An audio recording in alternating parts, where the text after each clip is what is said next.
All right, let's talk about pay. I know people want to hear about it. How much do we get paid? When do we get paid? How we get paid? And can you actually make any money with one of these little trucks? Let's sit down and talk about it. Okay, before we get into the details, we need to define a few things and sort of lay out some groundwork. As you may know, we drive for Landstar Express America, but we are in business for ourselves. We do not work for anyone else. We are not Landstar employees. We are what's known as Truck Operators. That's our official title. And we are independent contractors. We do not own this truck, although we have owned trucks in a truck in the past, but we do not own this truck. We drive for a fleet owner, and we are contracted to him. He is what is called a BCO, or a business capacity owner. That's what Landstar calls him. He's also an independent contractor, and he leases the truck onto Landstar. Fortunately for us, Landstar treats truck operators about the same as they do BCOs, which is a good thing because there's some special things that they do for their drivers and their owners, and it works out really good for us. So he is leased to Landstar Express America, our carrier. So what is Landstar Express America? They are a non-asset-based carrier operating on a percentage pay-based fee structure. So, I know, what? What does that mean? Okay, so Landstar doesn't own any trucks. All the trucks that they have driving for them are owner-operators, BCOs that own the truck, and then in turn they are leased on to the carrier, Landstar. They're all independent contractors. None of the owners, none of the drivers work for Landstar. They also have another network of independent contractors that they refer to as agents. These are what most everybody else in the trucking world calls a broker. They're the ones that actually goes out and gets the freight, deals with the customers, and then they contract with us, where they get us to haul their freight. In turn, it's just one big happy system, but everybody is basically an independent contractor. Now, Landstar does have employees that work in their main office and their field offices, and these take care of the back-end functions like safety, logging, that type of thing. But that's not us. We deal with the agents for freight, not Landstar corporate. I don't call the main office and say, hey, I need a load. You have to deal with the agent. And there are a lot of agents. I think the last time I saw there was over 2,000. There is no centralized dispatch. That makes us different than a lot of different carriers out there. So we do not deal with a central place to get loads. We deal with the agents, and they can be spread all over the country, and most of them are. We can negotiate the rates with the agents, and we have the ultimate choice of whether we even want to deal with an agent or not. There's such a thing as a, do not call list or do not haul list. We need to take the freight or not. There is no forced dispatch. We either decide we want to take it or we don't. There are no terminals.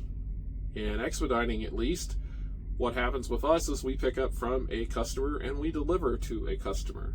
We do not go to freight warehouses. Maybe on occasion we might pick up something for a customer and that's being forwarded. Generally, it's customer to customer. The agents can put loads out onto Landstar's load board. It is a huge board. Sometimes there's over 100,000 loads on there. Or they can contact us directly. I'm sorry, reading notes. I should point out, even though we are leased on the Landstar Express America, we can take loads from Landstar's other divisions like Landstar Ranger and Landstar Inway. If it will fit on our truck, essentially we can haul it. We get the same rate as the big trucks, so that's a big plus. Okay, so what about the percentage part? So Landstar pays the truck a set percentage of what they charge the customer. Agents are also paid a set percentage. You might see an advantage there. Agents have the incentive to get the best rate that they can. When the customer pays more, they make more, and so do we. I like to think of it as being on the same team. If the agent wins, so do we. So now the details. So Landstar charges the customer. The agent sets up the load. Landstar does the billing. From that amount, we get a set percentage of what's called the Linehaul. That's the actual amount that Landstar charges the customer to haul the freight. Now, in addition to that, there is also Landstar charges the customer a fuel surcharge. This is variable. It goes up and down with the price of fuel. And that's also a set percentage. There are also set percentages of what are called accessorials. I know, there's a word for you. Such as loading, unloading, temperature control, exclusive use, special equipment charges, and so on and so on. There's quite a list of this. Just think of them as menu options.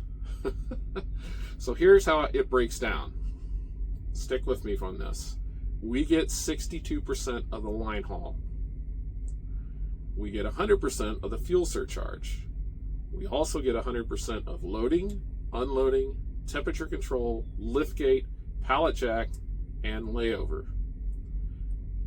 Of the other accessorials, we get 62%, like special equipment charges, exclusive use, expedited services, dual driver, relocation, hazmat, explosive, extra stop, detention pay, and of course the dreaded truck ordered not used. What we used to call dry run pay at the previous carrier. There are also some less common ones, like there's one for New York, one for Canada, but you get the picture. So, I know you're probably saying, you only get 62%? Well, that's whatever. So, what does Landstar do to warrant keeping all that money? Plenty.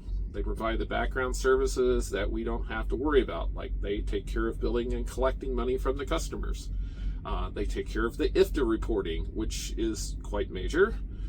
They do safety functions and log auditing. They take care of permits, truck registration.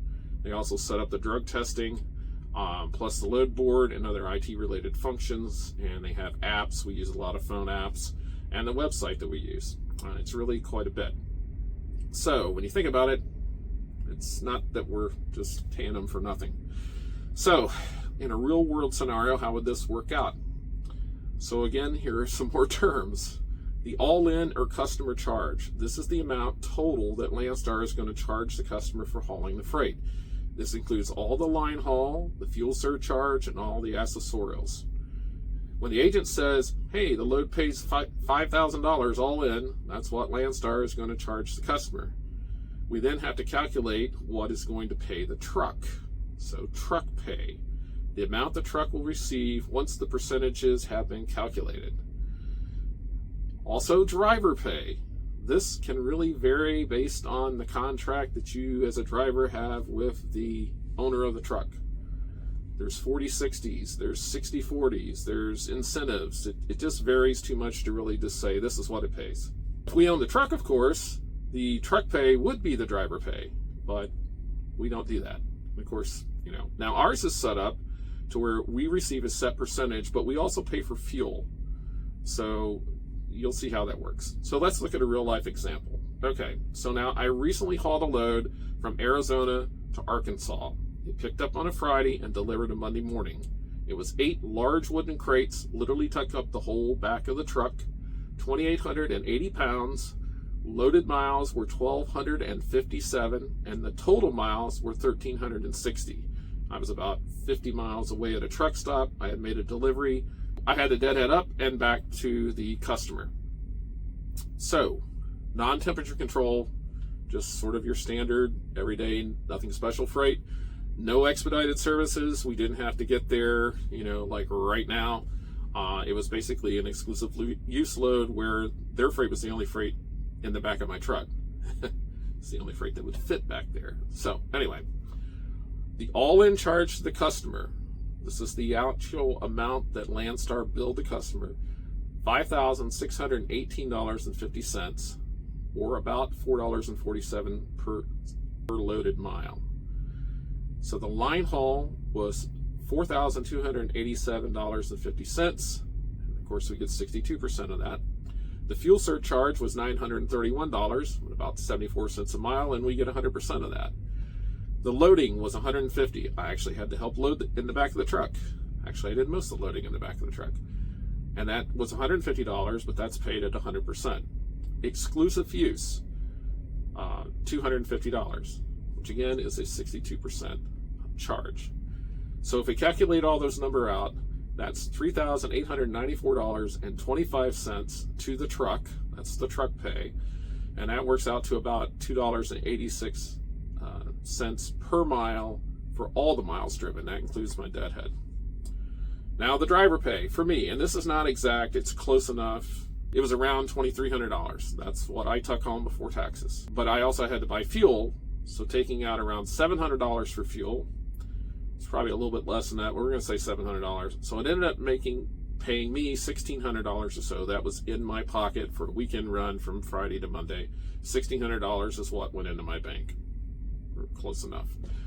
Of course, that is before taxes, and that's around $1.17 a mile for all the miles of the truck that was driven.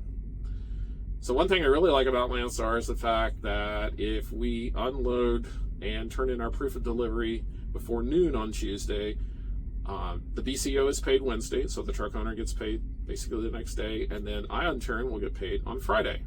So if I haul a load, turn in the bills, I'll get paid, 4 or 5 days later, 3 or 4 days later. So I hope this answers some questions. I know some of you all will probably have more questions, and I'm happy to answer those. But for now, that's sort of how truck pay works at Landstar. So take care and peace.